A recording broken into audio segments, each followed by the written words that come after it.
On dit qu'il y a autant de recettes de phare breton qu'il y a de bretons. Moi, je ne suis pas allé vérifier parce que quand j'ai découvert cette recette, je suis tombé à la renverse et mes recherches se sont arrêtées net. C'est la recette de Jeanne-Yvonne Beckham que je vous propose aujourd'hui, qui n'est ni plus ni moins que la maman, du papa, de l'épouse de Nicolas Corot, chef étoilé en Bretagne. Bref, c'est une recette de famille et ça tombe bien pour mon dossier de recettes de grand-mère dans lequel vous allez pouvoir retrouver le formidable flan pâtissier à se damner, des légères îles flottantes si moelleuses et ce phare breton qu'on va faire ensemble à déguster un dimanche après-midi en famille. Premier conseil, choisissez un plat allant au four assez haut.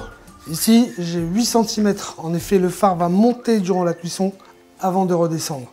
Choisissez aussi un beurre demi-sel, absolument. Demandez donc à un breton ce qu'il pense du beurre doux. Tiens, ça me rappelle cette recette de sablé breton. Vous la retrouverez ici d'ailleurs.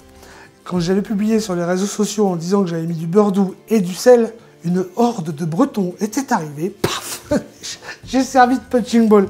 Et si ça vous intéresse d'ailleurs de savoir pourquoi le beurre salé est aussi répandu en Bretagne, cliquez ici.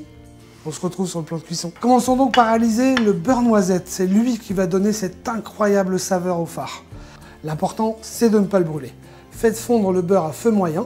Au bout de 3 minutes environ, selon la puissance de votre feu, le beurre va mousser et monter.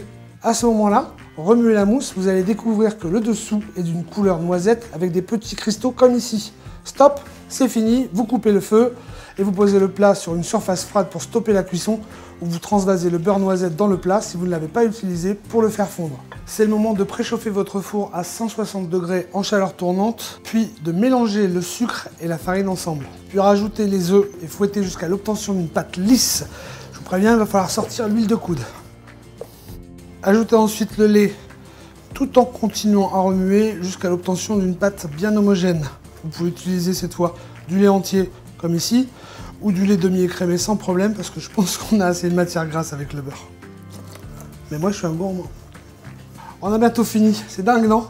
Il nous suffit maintenant de verser la pâte sur le beurre noisette, surtout sans remuer.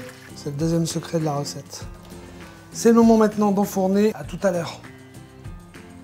Nous voici tout juste en fin de cuisson. C'est beau. J'ai poussé la cuisson à 1h10 en tout, certainement à cause de la taille de mon plat.